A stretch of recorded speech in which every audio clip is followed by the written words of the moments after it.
Faleminderit e nderuar kryetare, të nderuar deputet të Kuvendit Republikës Kosovës. Gjatë ditës së djeshme pra në komision kemi shqyrtuar të gjitha amandamentet. Ajo çfarë mund të them është ta rikonfirmoj atë që deputeti Besnik Tahiri sapo e tha dhe e kërkoi të konfirmohet. Pra ky, siç e kemi thënë edhe në fillim, është një buxhet i përkohshëm emergjent. Për këtë arsye ne si qeveri pra nuk u kemi dhënë hapësirën madje as ministrave, të cilët kanë marrë dikasteret e tyre përsipër që të bëjnë ndryshime, duke konsideruar që nuk kemi shumë kohë për të bërë ndryshimet e nevojshme dhe në mënyrë cilësore dhe që ato pastaj të mos reflektojnë me probleme gjatë rrugës. Pra ideja ka qenë që të procedohet sa më parë që është e mundur, madje është bërë në mbledhjen e parë të qeverisë, në ditën e parë të mandatit të qeverisës, e kemi proceduar tutje në kuvend që shteti të ketë një buxhet. Me zgjatjet që bëhen sipas ligjit në mungesë të buxhetit, ajo është zgjidhje emergjente e përkohshme sa i përket shpenzimeve rrjedhëse. Por sa i përket projekteve dhe iniciimit të projekteve tjera, pra asnjë projekt nuk mund të inicohet prokurimi për të. Këtë mund ta konfirmoni edhe me komunat ku qeverisni ju. Pra asnjë projekt nuk mund të inicohet prokurimi për shkak se nuk ka buxhet dhe nuk mund të bëhet zotimi i mjeteve duke mos e pasur buxhetin në fuqi. Për këtë arsye ne jemi interesuar dhe kemi dashur ta procedojmë sa më parë një buxhet të përkohshëm i cili në fakt do duhet të ishte në fuqi nga 1 janari, e me rastin e marrjes në detyrë qeveria pra do duhet kishte hapësirën që të merrte kohën e nevojshme për të bërë rishikimin. Meqense nuk e kemi pasur atë situatë, pra po e miratojmë këtë buxhet, kërkesa jonë ka qenë që të miratohet një buxhet i përkohshëm, që të ketë një bazë mbi të cilën pra edhe komunat, por edhe organizata tjera buxhetore të nivelit qendror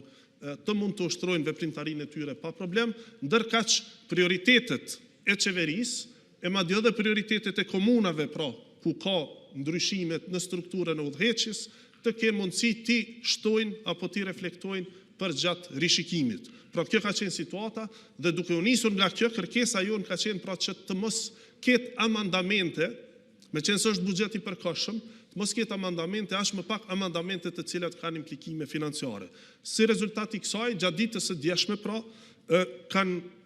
kaluar disa amandamente, të cilat një pjesë e tyre pra ka qenë edhe e mbështetur nga Ministria Financave, pra ka mbështetjen edhe të Ministrisë së Financave, me qenë se nuk përmbajnë pra obligime apo ndikime shtesë financiare. Pra më tepër saktësisht bëhet fjalë për 3 amandamente në pjesën tekstuale që janë korrigjime teknike, pra nuk përmbajnë detyrime financiare, janë vetëm korrigjime teknike të disa prej paragrafeve në pjesën tekstuale, si dhe janë 2 amandamente tjera që shtojnë pra me kërkesën tonë, me qenë se i kanë përmbushur kërkesat dhe e kanë dorëzuar buxhetin në mes të 2 leximeve, Komuna e Prishtinës dhe Komuna e Shtimës, kemi kërkuar nga komisioni, i cili pra është dërguar si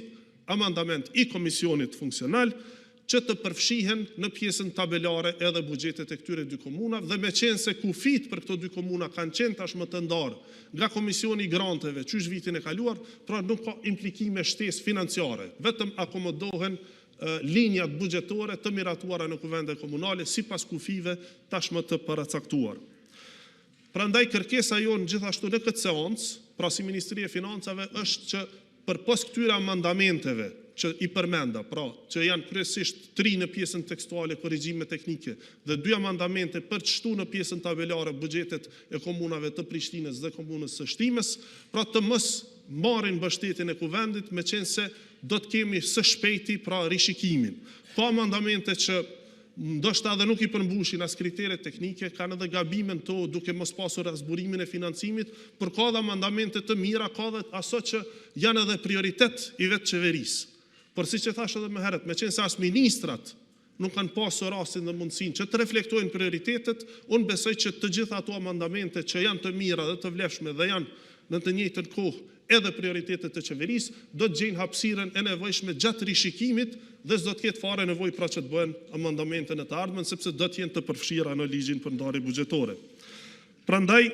edhe kërkojnë pra nga kuvendi që përpos këtyre 5 amandamenteve, pra 3 në pjesën tekstuale dhe 2 në pjesën tabelare për komunat, të mos mbështesni amandamente tjera, me qenë se kanë implikime financiare, gjë për cilën pastaj mund të komplikohet situata për gjatë rrugës, sepse një pjesë e tyre edhe nuk kanë burimet e financimit të përcaktuara, e për më tepër pra të gjitha ato që janë të vlefshme